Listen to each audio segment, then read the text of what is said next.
Hello and welcome, everyone. My name is Kristen Talbot. I'm the program manager for MAVEN Project.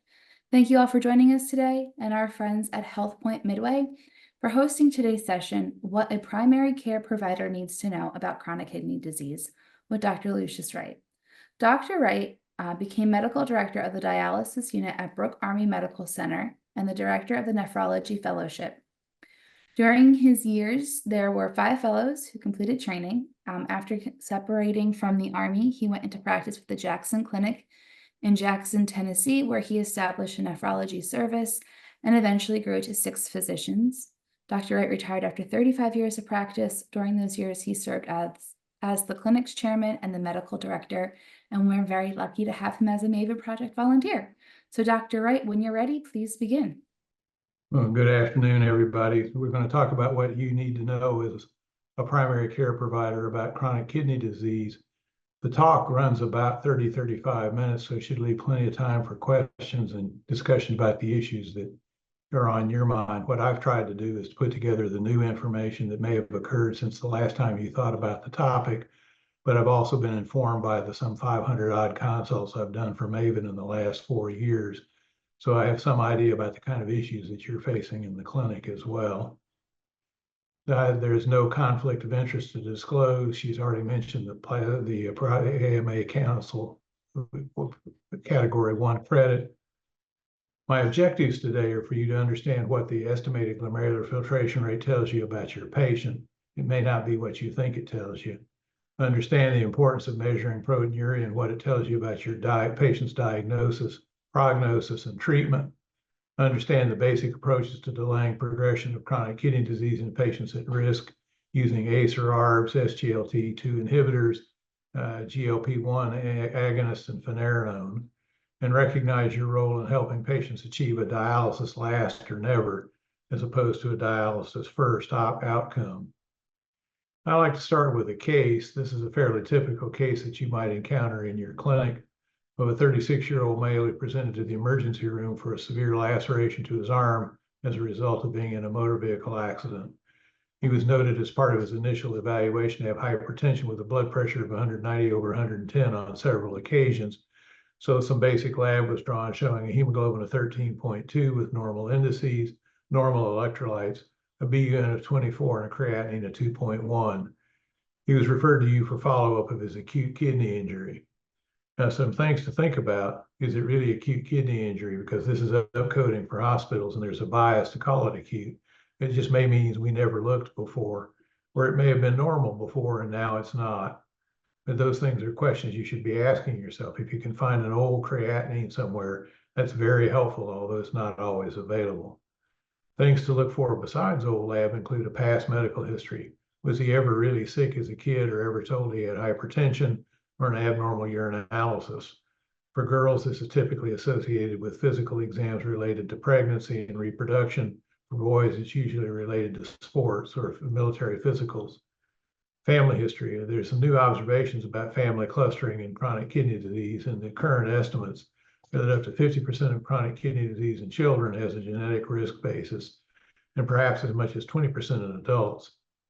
But genetic testing and counseling is still not ready for prime time, in my opinion. The classic hereditary kidney disease is autosomal dominant polycystic kidney disease, which comes in 2 varieties, PKD1 and PKD2.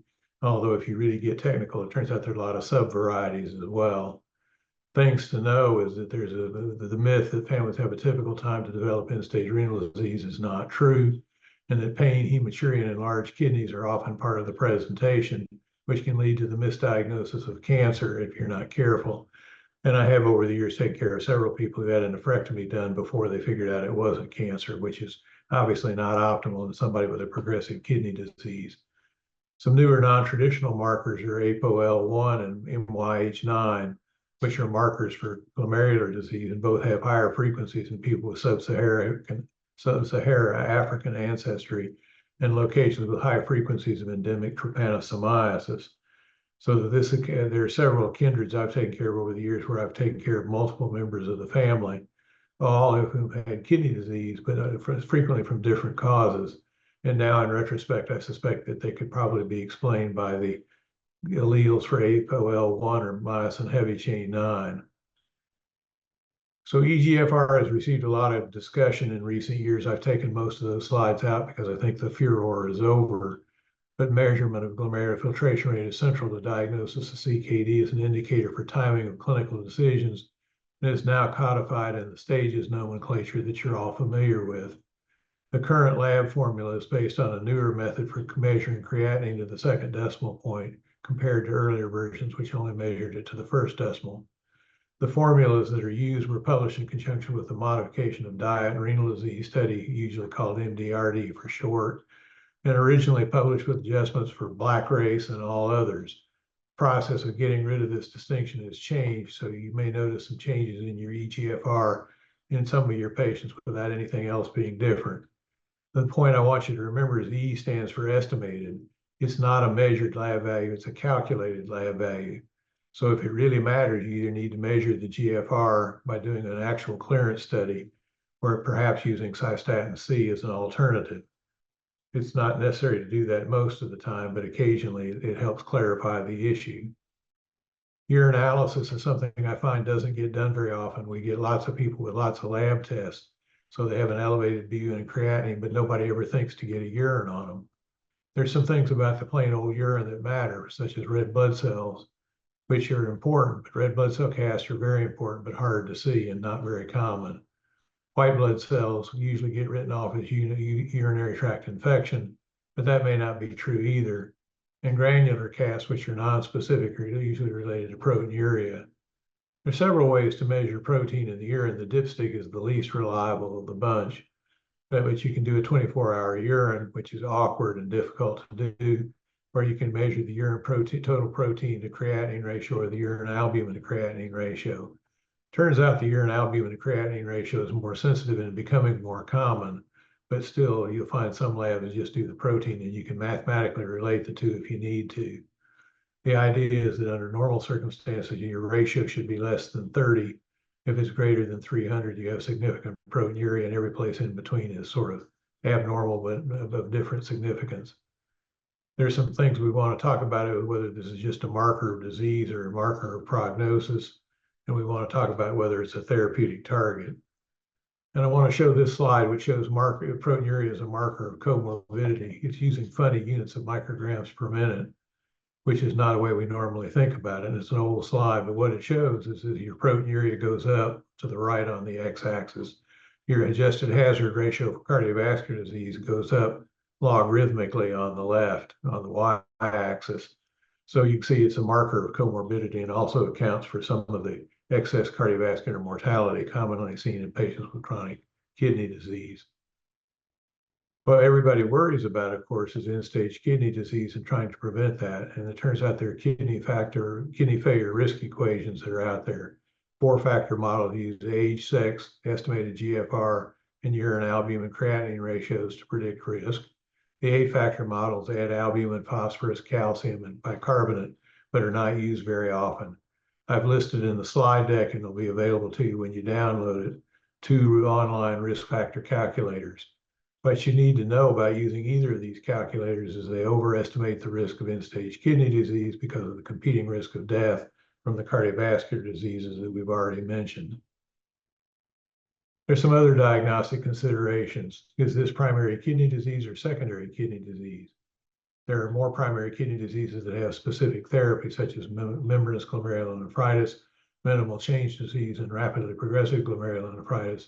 But these need expert consultation and laboratory workup and often a kidney biopsy. So you're going to need to refer those patients for further evaluation. Secondary is mostly diabetes and hypertension, which I've already alluded to. Screening for collagen vascular disease with things like ANA and complement are common, but may not be cost effective without clinical symptoms.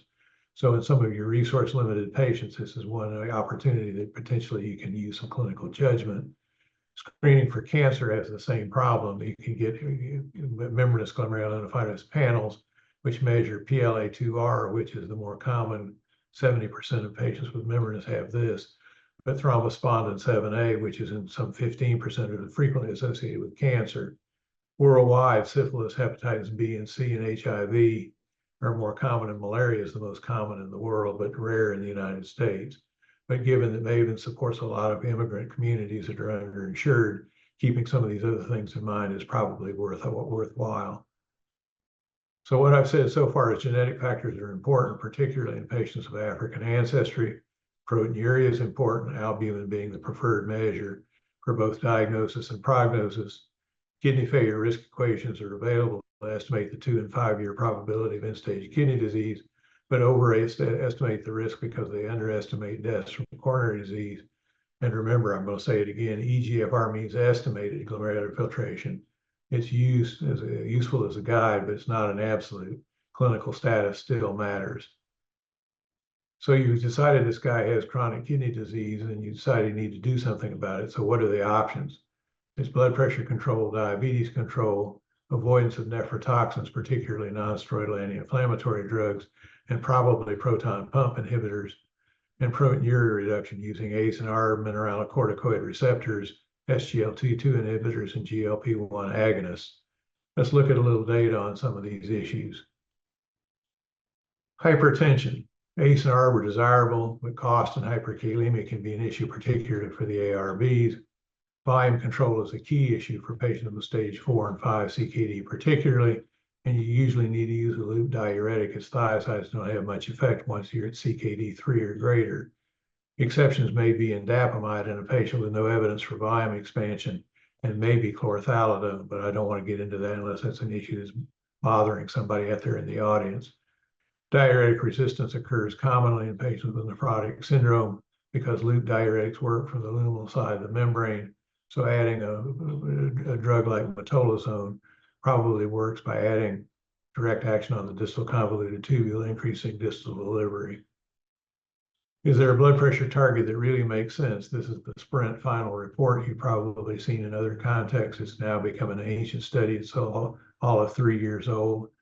9,361 patients with hypertension at increased risk of cardiovascular disease were randomized to intensive, meaning systolic blood pressure greater less than 140, compared to usual at 140, and followed for 3 years. They looked at a composite outcome of MI, acute coronary syndrome, stroke, heart failure, and death. The composite event rate was 1.77% annually in the intensive group versus 2.4% in the usual.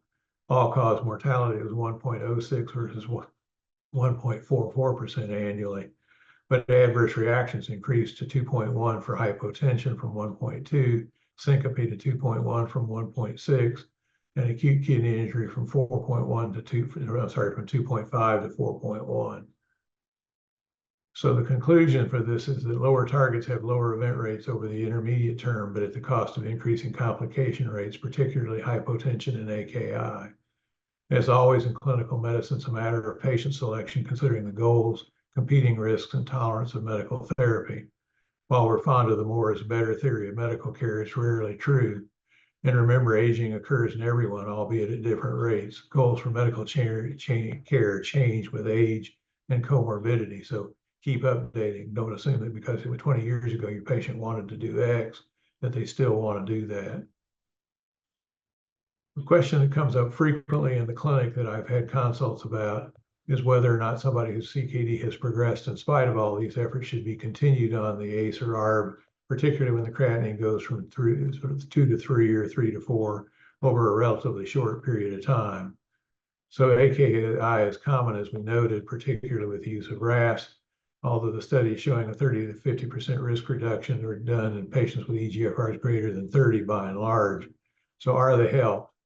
And a couple of things to keep in mind. This is the relationship between creatinine clearance on the X versus the plasma creatinine on the Y. And the thing to remember is that for most of the people you're thinking about with stage 3 disease or maybe stage 4 disease, creatinine is in the 2 to 3 range and the GFR is down in the 20s and 30s. And if you go from a creatinine clearance of 30 to 25, the creatinine may go from 3 to 4. So it looks alarming, but it's not that big a change. Whereas down at the other end, your creatinine can go from 1 to 2, and you've lost 50% of your kidney function. So keep that in mind. The other thing to keep in mind is that stable blood flow is associated with renal autoregulation when the mean arterial pressure is between 60 and 160. And one of the hazards of the aggressive targets is we can get below the stable autoregulatory range, and we're blocking the autoregulatory mechanism with the ACE or ARB, so it may be just simply a medication effect. So you have to balance these two things out. So there are two studies to talk about. One was a direct study that was done published in 2022 that looked at 411 patients in Great Britain with CKD 3 or higher who were randomized to continue or stop RAS at 3 years and followed for 3 years, Among patients with advanced and progressive chronic kidney disease, the discontinuation of the drugs was not associated with significant between-group differences in the long-term rate of decrease in eGFR. End-stage kidney disease or renal replacement therapy occurred in essentially the same number of patients, although it may be a little bit lower in the treated group, but adverse effects were similar, including cardiovascular complications and deaths. So the bottom line conclusion is it doesn't seem to, it's kind of a toss-up. It doesn't seem to hurt, but it doesn't seem to help. Recently, like on July the 2nd, published online was a study, a meta-analysis looking at the same question, looking at 18 trials with 1,739 patients with a mean eGFR of 22 milliliters per minute. Their hazard ratio for renal replacement therapy with RAS inhibition was 0.66, which was significantly different, but there was no effect on mortality risk and no observed interaction with age, eGFR, albuminuria, or diabetes. And these three slides show the same thing. You can see just by inspection that the difference appeared early and persisted regardless of what you did. So ACE and ARB do seem to provide renal protection, even if they don't necessarily provide protection for other parts of the patient. So this is the same slide from conclusion that I showed you before. I'm repeating myself, but ACE and ARB are recommended and may be beneficial in advanced CKD, but as always, it's a matter of clinical judgment. Dapagliflozin was published a little earlier. It goes back almost 4 years now, and looked at the question of chronic kidney disease. This was a 4,304 patient study with or without diabetes, with an eGFR between 25 and 75, and a urine albumin creatinine ratio between 200 and 5,000. There's a composite endpoint of decline in eGFR greater than 50%, end-stage kidney disease, or death. And the trial was stopped early because the hazard ratio was 0.56 in treated versus controlled. Death occurred in 101 patients on the drug, 4.7 versus 146, 6.8% on placebo. So the bottom line conclusion from this study was that renal protection seems additive for patients with established diabetic renal disease when combined with ACE or ARB, but it's limited to eGFR greater than 25. It's associated with natriuresis, which is the mechanism of action, and probably why they're particularly good in patients who have heart failure with reduced ejection fraction. But it was also associated with acute kidney injury, especially with patients on ACE or ARB, and they're costly. But so are the SGLT and GLP-1 may have different indications for heart disease. Fournier's gangrene and lower leg amputation are both reported as complications of these drugs. How much of it is real and how much of it is just comorbidity is yet to be determined, but it's a risk that has to be considered. And then another hot off the press study from July of this year looked at the effect of semaglutide on chronic kidney disease in patients with type 2 diabetes mellitus. Another large study, primary outcome was similar, 24% relative risk reduction in the treated group with a mean decrease in eGFR of 1.16 milliliters per minute lower rate of loss compared to control, 20% lower relative risk of death from any cause. And that's shown in this particular slide. Now, what's interesting about this slide, and they made a big deal of it in the paper, is in the first 12 months, semaglutide is actually associated with worse outcome, but by 12 to 24 months, things have straightened out, and semaglutide shows considerable benefit in terms of preservation of kidney function. Similar results have been seen in some studies with using the SGLT2 inhibitors as well. So blood pressure control with ACE or ARB help delay progression. The goal is debatable, but guidelines recommend the sprint targets using standardized blood pressure, not the usual blood pressure measurements. SGLT2 inhibitors are the hot new kids on the block. They're being more widely used in both diabetic and non-diabetic kidney disease. GLP-1 agonists may also, I said antagonist, but it's agonist, also delay deterioration in diabetic nephropathy. And a drug we haven't talked about called finerenone has similar benefit in diabetic nephropathy, as demonstrated in the Fidelio study, but has not become widely used, and there are a variety of reasons for that. Let me switch gears here and talk about transplant and dialysis a little bit, not because I expect you to know a whole lot about it, but you have to have some broad concept so as to be able to counsel it with your patients. First off, they're difficult medical regimens for the best patients to follow. They involve restrictive diets, complicated drug regimens, dialysis 3 times a week or daily for PD, clinic follow-up for transplant, and lifelong medications. So the 2 questions is your patient a candidate, and what can your patient expect on average? This is current data from the 2023 USRDS data report, which looked at the prevalence of patients. And what you can see is that the prevalence of patients on in-center hemodialysis continues to go up fairly steadily. The number of patients on home hemodialysis has gone up a little bit. Peritoneal dialysis has gone up some, and transplant has gone up very little, all things considered. Point prevalence is on the order of, currently at the end of 2023, the point prevalence was over 815,000 people on dialysis. So there are a lot of people out there that you and I are paying for as taxpayers. All-cause mortality is fairly high. If you look at all-cause, which is the one in the second line down, let me see, this one right here. So it's gone from 2011 from around 16%. Has gone down through 2019 steadily, but it jumped up in 2020 and 2021, which is the COVID effect. And so COVID has had a negative effect on both the prevalence of patients on dialysis and survival of patients who are on dialysis. It was a worse disease in them than it was in the general population. So a question that will occur to you, of course, is when to refer to a nephrologist. If the patient is acutely ill, it's of course something you're going to want to do. If the patient shows an active urine sediment, renal biopsy and aggressive therapy may be indicated. If the urine protein creatinine ratio is greater than 660 milligrams per milligram, or the urine albumin creatinine ratio is greater than 300 milligram per gram, it might be considered. In the patient we considered to start with, referral is not urgent, but he does need a urine albumin or protein for determining his ESKD risk. Remember, nephrologists don't have any tools for medical management that you don't have. Monitoring lab quarterly is helpful to get an idea of the tempo of disease, at least for a while. And if the patient is a candidate for renal replacement therapy, it's okay to wait until they get to stage 4, because a lot of patients with stage 3 won't progress, and only time will tell. And just like you're way busier than you need to be, so the nephrologists are also way busier than they need to be. So anything you can do to help take some of the load off would be greatly appreciated. Oops, here we go. But I do want to mention a few words about the problem of the undocumented alien, as it's called in government speak.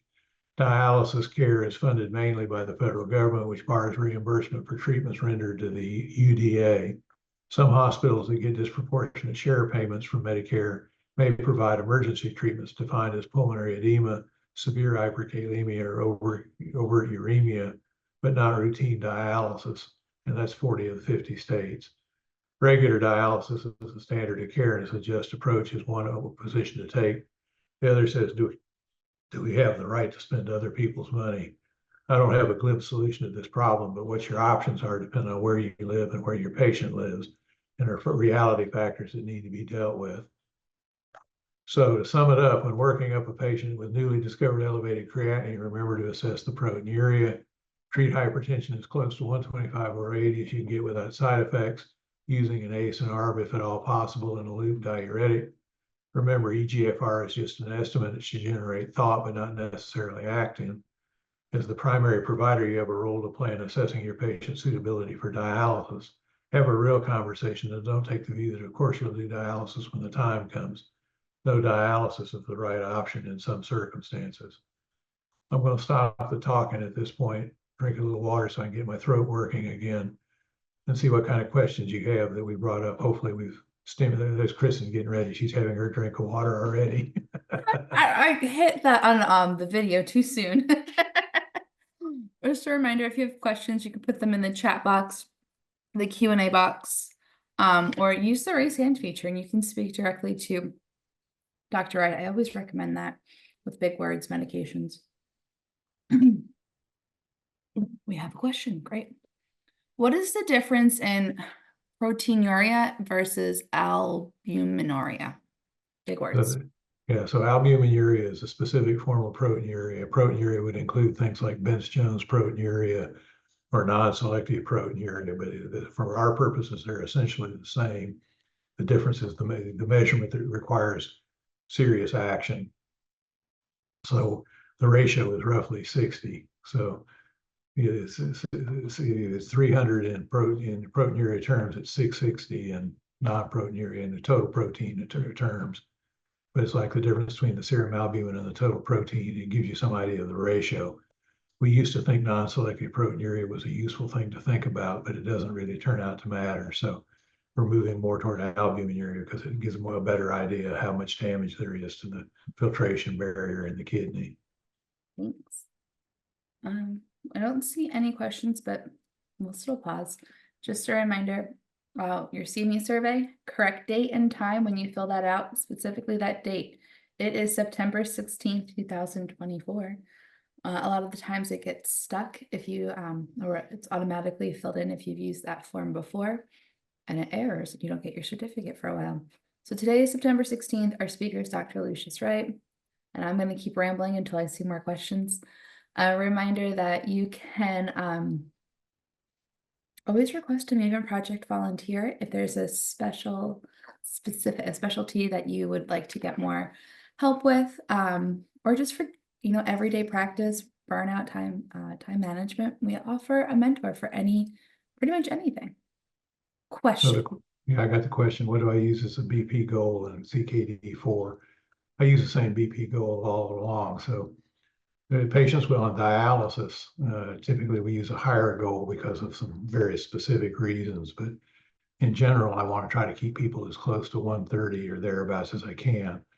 But I didn't really talk about it in the lecture, but it's worthwhile remembering that when we're talking about numbers, we're not necessarily talking about the same number. Sprint uses a very specific methodology for measuring blood pressure in the clinic.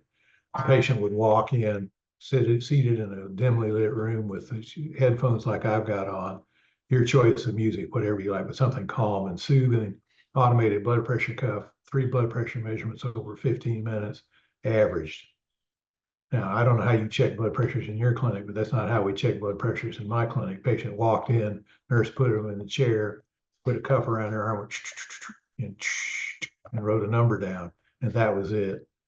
And so if you ask yourself, what's the difference? And the answer turns out to be almost 10 millimeters of mercury. So the old hypertension goals of 140 over 90 turn out to be pretty close to 130 over 80 when you do the differences. So anything over 130 over 80, I consider good. As close to 125 over 80 as possible. Patients with CKD4 and 5 are harder to get to goal because they usually are volume expanded, and it's common to be above goal. Doesn't mean the goal changes, it just means it's harder to get there. And then you have the problem of polypharmacy, because if you're using 6 drugs to make one number look good, you may make the patient feel like hell and not accomplish anything. So you have to keep that in mind.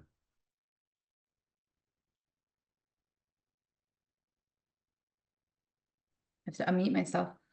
Thank you. I don't see any more questions, but if you think of a question after this, you can always use the eConsult platform. You can message Dr. Wright directly or any of our MAVEN Project volunteers. Next question. How do you know that a patient is volume expanded? Well, if they have edema, it's easy. If they have pulmonary edema, peripheral edema, periorbital edema, you know they are. If they happen to be above their usual weight, that's a clue, because people don't gain a lot of fat weight over a short period of time. It takes months to do that. But the other is a matter of assumption, because the dry weight is what we call in our business the goal. Dry weight is operationally defined as a stable weight. The blood pressure is well controlled. The patient has no congestive symptoms and no peripheral signs of fluid edema, no JVD, no RALs, no peripheral edema. So basically, that you're looking for clinical signs. There's no easy way to measure blood volume at the bedside. There are some techniques that are done in the lab, but you aren't using them, and neither did I. So we don't need to worry about that. It's still listening. Is it appropriate to refer a patient with uncontrolled type 2 diabetes with decreased kidney function to, oops, I lost the slide. Let me try again.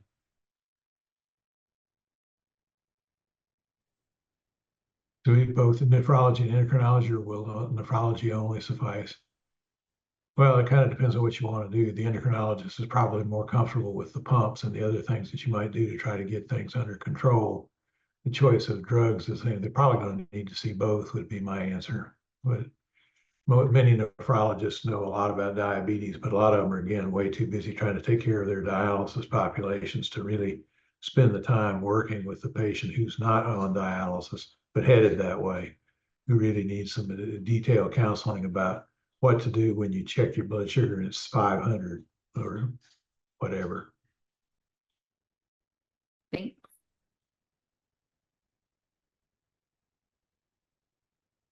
Right. We'll pause for another moment or two to see if any more questions come in. It's even okay to do a mini consult if you want to. We don't mind. This is the opportunity to find out what's on your mind. I have to guess when I put these lectures together as to what you might want to know. Yeah, so if you have a patient case you want to, maybe not the the case, but if you have questions about it, do you have LDL goals for your chronic kidney disease patients? No. Turns out that the issue of LDL and cholesterol management in dialysis patients or in kidney disease patients is controversial. They're generally excluded from the studies that were done that showed some benefit of secondary prevention. Most patients with chronic kidney disease have medial calcification, which interferes with all the usual tests for diagnosis. And the few clinical studies that have been done, such as the 4D study, don't suggest any clinical benefit to cholesterol management. So what I would typically do is use it as secondary prevention, pick some arbitrary number and then put them on it. But primary prevention is problematic in patients with chronic kidney disease. So I don't usually do it by the numbers. I just pick a reasonable target of a reasonably potent drug, whichever one the drug company will buy, and go from there. Good question, though. And Yeah. that makes me an apostate, by the way. I'm not a believer in the cholesterol theory. Most of the benefit from statins, in my view, probably are related to being a blood vessel anticoagulant, antispasmodic. We got lucky. The drugs do two things, and the second thing may be more important than the first thing. Fair. Okay, next question. Oh, we have two. How about protein restriction? Protein restriction, so it tends to occur naturally with aging. So my advice is moderation, trying to get people to do serious protein restriction like we did back in the 60s before dialysis was widespread is nearly impossible to get people to do. People who become uremic typically cut back on their protein intake anyway, and the standard recommendation is a gram of high biologic value protein per kilogram body weight per day, that you being ideal body weight. So what I usually tell my patients, particularly the guys, is they want to eat the ladies' fillet, not the 16-ounce T-bone when they go out to eat steak. The recommendation would be 3 ounces, but 6 is better than 3. So modest protein restriction is probably a good idea, mostly because it cuts down on your phosphorus and your acid load, both of which tend to build up and cause problems on their own. But whether there's any benefit to 40 or 60 gram protein diets in patients with stage 3 diseases, in my view, it's difficult to do. In the MDRD study, they got almost no patients to stay on the modified diet. It just turns out they couldn't do it. We now know that the evidence for the altered formula for African Americans was flawed.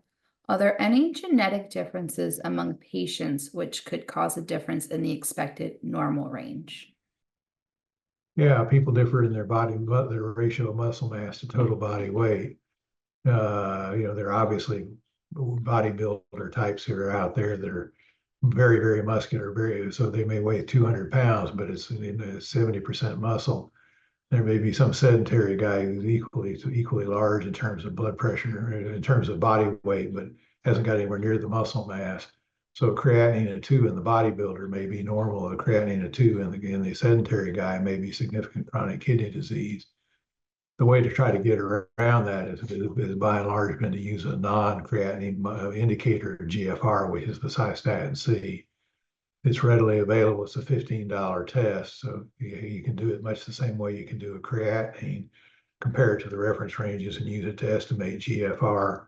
There are some things like infection that'll interfere with the cystatin C measurement itself, but when you got extreme circumstances like that, it matters in reverse too. The 90-pound little old lady doesn't have much muscle mass by and large, and this is independent of whether she's black, white, or green. It doesn't matter, but she's going to have less muscle mass than the standard formulas suppose. So a creatinine of 2 in somebody who's 90 pounds and 4'10" may be a whole lot more kidney failure than you think. So the tests are rough indicators, but at the extremes, they don't work very well. So, if it matters, you have to actually measure it as opposed to estimate it. The other thing to bear in mind is that the estimates are pretty good at a population level. If you study 1,000 people and estimate their GFR, your average for the population and your average for the calculation will be pretty good, 0.98, 0.99. If you look at it at the individual patient level, the differences between the real eGFR and the estimated GFR may be 20% on average, and can be as much as 40%, particularly when you get to the extremes. So somebody you think has an eGFR of, let's say, 30 could be as high as 70 or as low as 10, and you wouldn't necessarily know unless you thought about what the patient looked like. So this gets back to one of the points I've been trying to hint at all along. You still have to look at your patients. You still have to talk to them. You still have to think about the individual patient and what is this lab value telling me about this patient, not about patients in general. When I give a talk like this, I'm talking about patients in general, broad, big brushstroke kinds of things, but that's not helpful when you're sitting there at the bedside. You're at the chair side. You've got to say, this patient doesn't fit the protocol. There's something different here. I need to think about this problem a little differently. What can I do to really dissect the problem and make sure I know what's going on? Right. When chronic kidney disease patients on ACEI, and ARB, at what level of K that you would be okay to leave them on or to stop? Well, if you're a real believer in ACE and ARB, you'd probably stay at patiromer or Lokelma and try to get the potassium to come down and just keep them out of trouble. I generally will tolerate mid-5s without too much trouble. If it gets to 6, I start trying to do something about it, either reduce the dose or add a potassium eliminating product like the 2 that I mentioned. So using the binding resins like Kxalate is not very effective and it's very expensive and not very well tolerated by patients. So largely been replaced by the 2 drugs that I mentioned, but they're expensive and add more polypharmacy. So it's kind of a problem. The other thing that you got to think about when dealing with this is what am I trying to accomplish? If I have a patient who's 40 years old and I can reduce the rate of deterioration in their kidney function and buy them 3 or 4 more years before they get to dialysis, that's good. If I got somebody who's 85, am I going to get 3 or 4 more good years for them no matter what I do? And the answer is a little harder to judge. So, I'm more tolerant of hyperkalemia in a younger patient where I think the benefit is higher. In an older patient where the risk is high and the benefit is low, I might start changing my approach, backing off and so forth.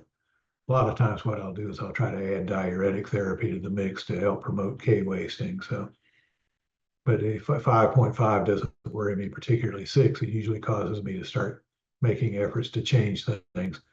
And I usually advise all patients to avoid the high potassium foods, which is seasonal. In my part of the country, it's tomatoes right now, potatoes, bananas, citrus fruits, and salt substitute are the others. Potatoes are big in the wintertime, of course. Thanks. I don't see any questions, but let's just pause for one more minute. Anything that you want to ask, you can. It's your time. I think I've run out of messages. We've talked about mentoring, we talked about the e-consults, CME survey, so I think everybody's an expert now. But we'll pause.